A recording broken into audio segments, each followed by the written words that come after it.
공황 발작 아직 극복하지 못했어. 첫 번째 이야기. 무엇이 그렇게 무서웠을까? 처음이었어. 비겁함이 그렇게 싫었나 보다.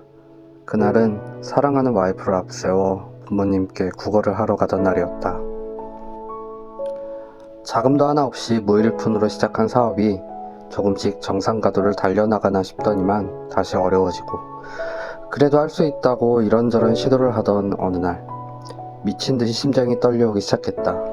아무렇지 않게 그저 긴장을 조금 더 하는 거라고 되뇌어봐도 좀처럼 두근거림이 가라앉지 않았다. 하루가 가고 또 하루가 가도 여전히 심하게 뛰고 있는 심장에게 왜 그래? 왜 그래? 혼자 되뇌어 물어봐도 대답은 없었다. 그러던 어느 날 세무서에서 누군가 날 찾아왔다. 역시나 미친듯이 떨리는 심장, 세무조사였다. 이렇게 영세한 업장에서 수십 수백 가지의 의문이 나를, 아니 함께 일하는 와이프와 사업장 주변의 모든 사람들을 뒤덮어도 누구도 의문을 해결해주지 못했다. 그날 난 주체할 수 없는 두근거림을 와이프에게 고백했다. 나는 몰랐는데 와이프는 알고 있었다. 자기 공황장애나 우울증 같아. 돈 때문에 스트레스를 너무 많이 받았나봐. 병원에 한번 가보는 거 어때? 자기가 무너지면 우리 가족이 무너지는 거 알지? 사정이 어려웠다. 대학 졸업과 동시에 재무설계 자격증을 취득하고 보험설계사 일을 꽤 오래 했던 나는 정신과 질환을 진단받고 나면 보험도 제대로 들지 못한다는 것을 알고 있었다. 정신과 관련된 병원비는 금액도 부담스럽다는 것도 알고 있었다. 그 흔한 실비보험조차 가입해둘 여력이 없는 상태로 정신과 진단을 받을 수 없다고 생각했다. 세상 모든 것이 돈의 노예인 듯 싶다. 아니, 적어도 나의 세상은 그랬다. 즐기기 위해서도 아니고 단지 살아가기 위해서 죽을 둥 살 둥 노력하는데도 상황은 나아지질 않았다. 아무리 그랬어도 와이프의 말을 들었어야 했다. 난 의사의 말을 듣는 대신 공황장애를 몇 년간 겪고 이제는 거의 해방이 된 지인에게서 몇 가지의 상비약을 얻었다. 세무조사는 그동안 시도했던 모든 것을 부정했다. 나는 불법을 밥 먹듯 저지르고 이윤을 위해 매출을 누락하고 세금을 덜 내기 위해 매입을 늘리는 꼼수를 쓰는 그런 사업자로 낙인 찍혔다. 아니, 내가 나 스스로에게 그런 낙인을 찍었나 보다. 더 이상의 일을 할 수도 없었고 어렵사리 관계를 성사시킨 거래처들도 끊어졌다. 세금은 감당할 수 없는 수준으로 매겨졌고 매출을 모두 부정당한 거래처에는 받은 만큼의 세금까지 모두 돌려줘야 했다.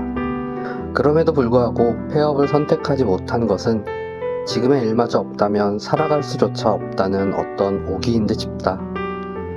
거래처와의 거래가 끊어지니 매출도 턱없이 줄어들고 그로 인해 여기저기 차용한 금액들조차 상환하지 못해 금융채무불이행자, 즉 시종불량자가 되어버렸다.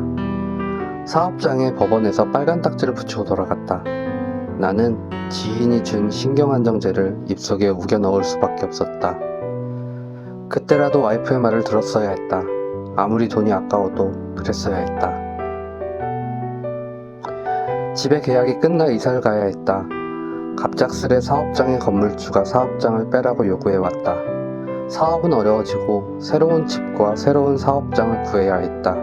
헤어나올 수 없는 구덩이에 빠져드는 듯한 느낌들. 세상에 힘든 건 나뿐만이 아니란 것을 잘 알고 있었다. 누구나 자신의 앞에 놓인 시련이 가장 힘든 법이라는 것도 알고 있었다. 참고 이겨내면 조금은 밝은 세상이 올 거라 믿고 극복하며 살았는데 현실은 아니었다. 그때쯤이었던가 처음 죽음이라는 것을 생각했다. 하지만 극단적인 선택도 할 수 없었던 것은 내가 죽고 난 뒤에도 문제를 해결할 보험금조차 아직 남기지 못했다는 현실 때문이었다. 사랑하는 와이프와 눈에 넣어도 아프지 않을 7살 배기 아들이 나를 살린 첫날이었다. 친형은 벌써 1년 반의 기간 동안 암투병을 하고 있었다. 아버지의 일을 도우며 몇 해 지나면 아버지의 사업장을 물려받을 수 있을 거라던 형은 생존율이 5%도 되지 않는다는 원격적인 케이스의 대장암 사기였다. 어려웠던 시기를 이겨내고 공장 부지를 구입해 작은 공장을 세우고 사업이 조금씩 나아지던 부모님이 나를 신경 쓰지 못했던 것은 어쩌면 당연한 일일지도 몰랐다. 생명이 위급한 큰아들을 돌봐야 하니까. 일도 제대로 할 수 없는 큰아들의 가족들은 전적으로 부모님께 의지해 삶을 살고 있었다. 죽을 것 같이 힘들고 가끔은 아무런 도움도 주지 못하는 부모님을 원망하기도 하면서 아무 말 못했던 것은 부모님의 그런 상황을 너무도 잘 알고 있었기 때문이었다. 내가 이야기해볼게. 자기는 뒤에서 가만히 있어. 우리 부부는 안 그래도 힘겨운 부모님께 구걸을 하러 갔다. 그리고 난 비겁하게 와이프의 뒤에 숨어버렸다. 그게 그렇게도 싫었던 걸까? 사정사정을 하는 와이프를 앞에 두고 못난 심장이 미친 듯이 뛰고 있었다. 티내지 않으려 그렇게 애를 썼건만 숨길 수 없었나 보다. 와이프는 나를 밖으로 내보냈다. 때마침 지인에게 받은 약도 챙겨오지 못했다. 공장을 서성이다 차로 들어갔다. 가만히 심장을 다독이는데 온몸이 떨려왔다. 눈물이 났다.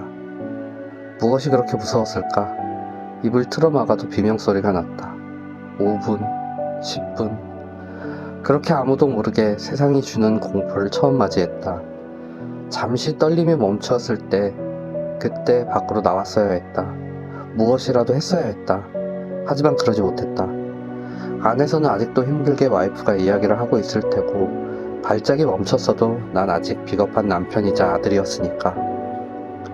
그런 생각이 들어서였을까? 다시 온몸이 떨려왔다. 심장이 터질 것 같고 눈에서는 주체할 수 없는 눈물이 흘렀다. 온몸을 쭈그린 채 입에서 터져나오는 비명을 떨리는 손으로 틀어막으며 두 번째 발작을 맞이했다. 무서웠다. 주변에 아무도 없는데 그저 무서웠다. 아니다. 무서움이란 감정조차도 느껴지지 않았다. 죽을 것 같다는 생각도 들지 않았다. 그저 내 의지로 주체할 수 없는 발작이 힘들었을 뿐이었다. 네가 한 게 뭐가 있냐? 비겁하게 숨어서 기다리고 있으면서 이렇게 벌벌 떨고 있냐?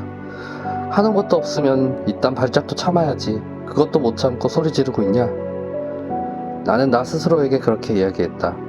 내 몸 따위는 중요하지 않다고. 안에서 속상하게 이야기하고 있을 와이프를 생각하면 이럴 자격도 없다고. 지금도 그렇지만 그때의 나는 나를 그렇게 몰아세우고 있었다. 두 번째 발작이 끝나고 차에서 나와 차가운 공기를 들이마셨다. 아무도 몰랐다는 것이 다행이라는 생각을 했다.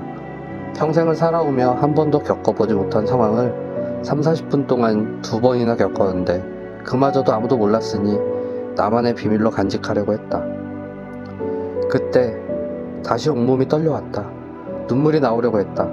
급하게 차로 달려갔다. 다른 생각은 없었다.